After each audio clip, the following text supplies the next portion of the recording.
টাকা হলেই ভদ্রলোক হওয়া যায় না। মানুষের সম্মান টাকা দিয়ে কেনা যায় না, কাজ দিয়ে অর্জন করতে হয়। হঠাৎ একদিন হাল্কের বাবা গুরুতর অসুস্থ হয়ে পড়ে। একটা বিরল ওষুধ দরকার।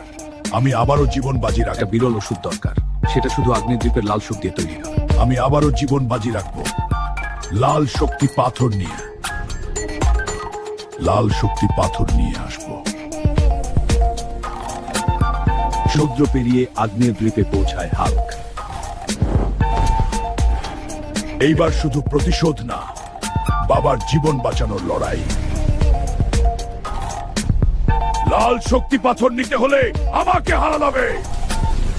আগুনের ঢেউ, লাভার বিস্ফোরণ, আকাশে আগুনের গোলা। আমি হারতে পারি না। বন্ধুরা, আমার বাবার জন্য শক্তি পাঠাও। হঠাৎ নীল আর লাল শক্তি একসাথে জ্বলে উঠল।